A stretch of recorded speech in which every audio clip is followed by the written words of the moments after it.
ការរួចហើយមិនស្បើយទុកសោះនៅនឹកទឹកចិត្តដ៏ស្មោះស្រណោះអតីតសង្សារលួចស្រក់ទឹកភ្នែកស្ដាយពេកមិនគួរឡើយណា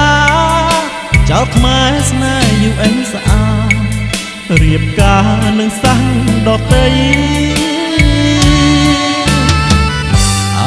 អនុស្សាវរីយ៍ញោមញីពេញទ្រូរងកើរំជួលបេះដូងដួងចិត្តរតែស្រមៃដូចនៅក្នុងភ្នែកឃើញអូនស្រពោនរីងរៃបងជាឃាតកអប្រិយប្រឡាយបេះដូងនួនល្អស្មានថាជីវាអាចកាត់ចិត្តបានមិនគួរឡើយកលយាជប់ចាប់ស្គមប្រានស្ដាយបងក្នុងជាតិនេះជំពាំងអូនច្រើនកន្លងតើមានអ្វីដែលអាចសងចិត្តស្នេហ៍នួនអងវិញពីស្អី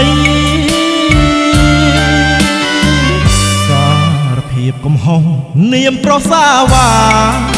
មើលស្រាលសេចក្តីស្នេហាគិតថាស្នេហ៍ឥតដំណៃខ្លាយខ្លួនជាព្រានបោកប្រាស់ចិត្តខ្មៅអប្រិយចោលចាំស្រវារកថ្មីចោលដីក្បត់ចិត្តស្រីខ្មែរ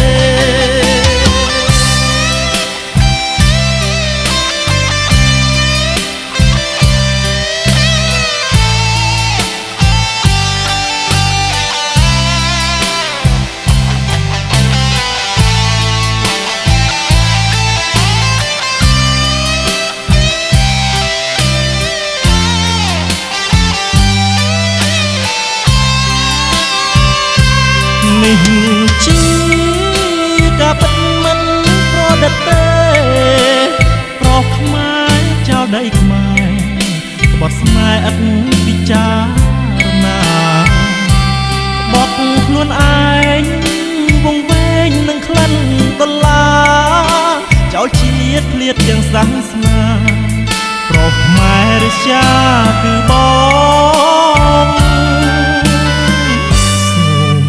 កុំស្លាប់ចាំបោសិនណានឹងវិលមកកម្ពុជាសច្ចាមមស្នេហ៍នោះល្អបងជុំពាក់ស្នេហ៍ត្រូវតែយកស្នេហ៍មកសងមកសុំរស់លើបង្គោលត្រកងសងចិត្តសងស្នេហ៍